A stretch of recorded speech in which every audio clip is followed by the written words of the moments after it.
യേശുവിൻ്റെ കൂട്ടായ്മയിലെ സ്നേഹം നിറഞ്ഞ എല്ലാ പ്രിയ സഹോദരി സഹോദരങ്ങൾക്കും ഈശോയുടെ സമാധാനം ആശംസിക്കുന്നു. പുതിയൊരു പ്രഭാതത്തിൽ നമ്മൾ ദൈവത്തോടുകൂടി ആയിരിക്കുവാനും ദൈവവചനം കണ്ടും വായിച്ചും ശ്രവിച്ചും ദൈവവചനത്തിൽ അടിയുറച്ച് വിശ്വസിക്കുവാനും ദൈവം നമുക്ക് നൽകിയ ഈ സമയത്തിനായിട്ട് നന്ദി പറയാം. ഇന്ന് നമ്മൾ ശ്രവിക്കുന്ന തിരുവചന ഭാഗം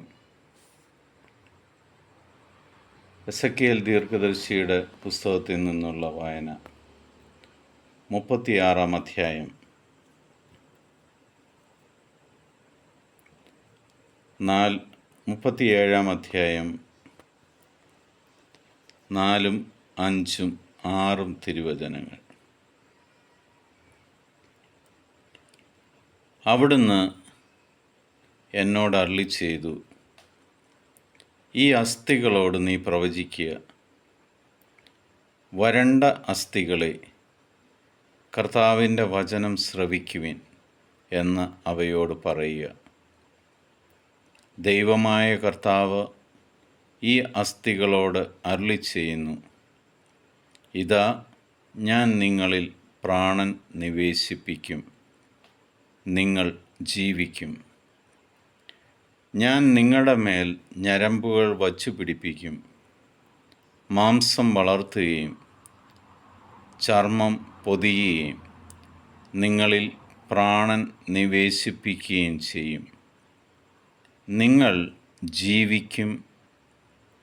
ഞാനാണ് കർത്താവ് എന്ന് അപ്പോൾ നിങ്ങൾ അറിയും.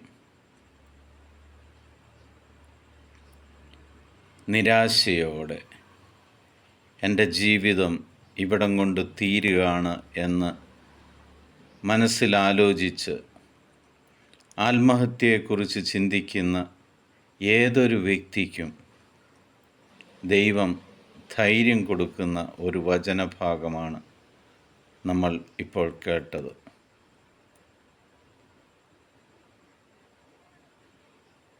കർത്താവിൻ്റെ വചനം ശ്രവിക്കുകയും ആ വചനം ശ്രവിക്കുമ്പോൾ നിൻ്റെ ജീവിതം എത്ര ഉണങ്ങി വരേണ്ടതാണേലും അത് ജീവനുള്ളതായി മാറും. നമുക്ക് എന്ത് പ്രശ്നങ്ങളുണ്ടെങ്കിലും ലോകത്തോട് പറഞ്ഞ് ലോകത്തിൻ്റെ പുറകെ പോയി നിരാശയിൽ വീഴുന്നതിന് പകരം ദൈവവചനം ശ്രവിച്ചാൽ, ദൈവവചനം അനുസരിച്ചാൽ, ദൈവവചനം ഏറ്റെടുത്താൽ നിൻ്റെ ജീവിതം പുതിയൊരു അർത്ഥത്തിലേക്ക്, പുതിയൊരു ജീവൻ നിന്നിൽ ഉടലെടുക്കുകയും നീ അനുഗ്രഹത്തിൻ്റെ മകനും മകളുമായി മാറുകയും ചെയ്യും.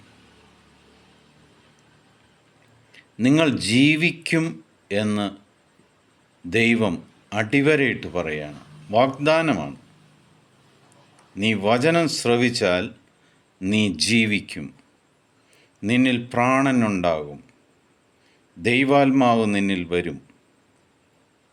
പിതാവായ ദൈവത്തിൻ്റെയും പുത്രനായ യേശുക്രിസ്തുവിൻ്റെയും പരിശുദ്ധാത്മാവിൻ്റെയും കൃപയും അനുഗ്രഹവും കരുണയും സമൃദ്ധമായിട്ട് നിങ്ങളിൽ ഉണ്ടാകട്ടെ. ഇന്നത്തെ ദിവസം നിങ്ങൾക്കൊരനുഗ്രഹമാകട്ടെ. ഈശോ മിശിഹായ്ക്ക് സ്തുതിയായിരിക്കട്ടെ.